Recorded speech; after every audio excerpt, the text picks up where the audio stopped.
CATEX TV. My name is Frank Fortunato. Today is April 6, 2017. If you want to follow us on Twitter, please go to CATEX TV. The entire town of Edgecombe, New Zealand, on the northern island of New Zealand, has been evacuated. This is a result of severe flooding, flash flooding, brought on by torrential rains from the remnants of Tropical Cyclone Debbie, which racked Queensland's Australia to the west.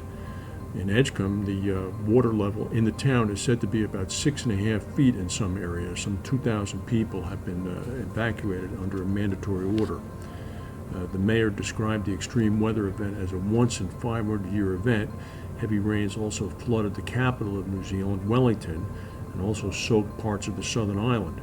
Police have denied reports on social media of looting, but they're saying that they're patrolling the area anyway.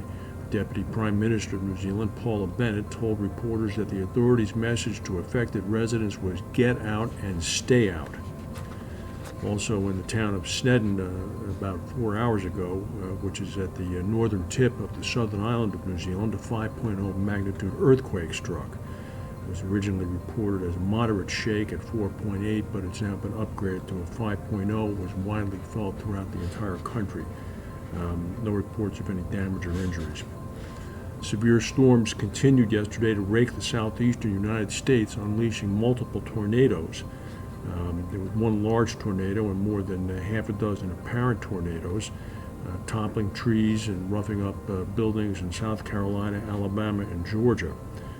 The severe weather outbreak was the second to hit the southeastern U.S. in less than a week, but no deaths were reported this time.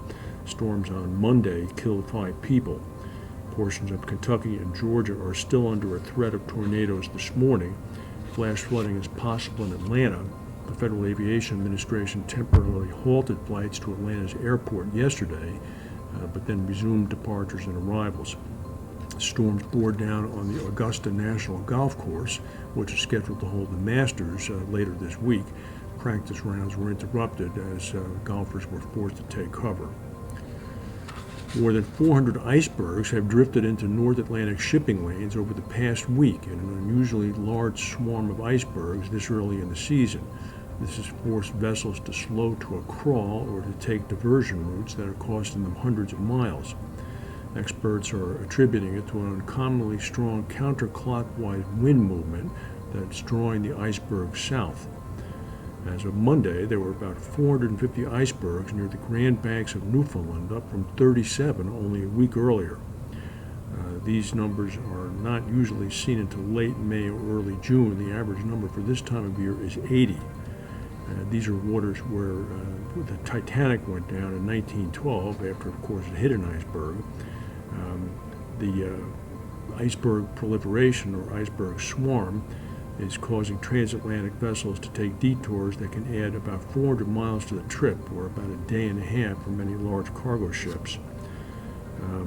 The International Ice Patrol was formed after the sinking of the Titanic.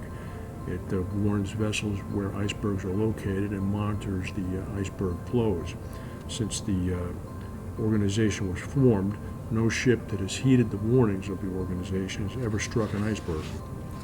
Amazon.com founder Jeff Bezos said yesterday he's selling about $1 billion worth of Amazon stock in order to fund his Blue Origin rocket company, which aims to launch paying customers on 11-minute space rides starting next year.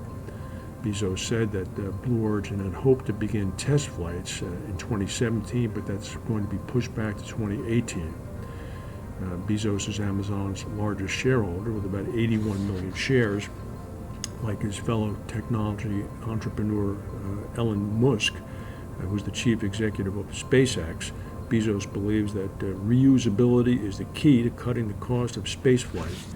He said that development costs, which are going to be about $2.5 billion, are expensive, but he said it's a long road and he's happy to invest in it.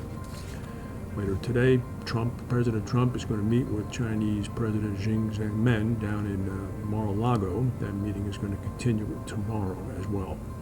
That's the news for today. If we have any breaking news, we'll come back and tell you. Thank you for watching, and we'll see you tomorrow.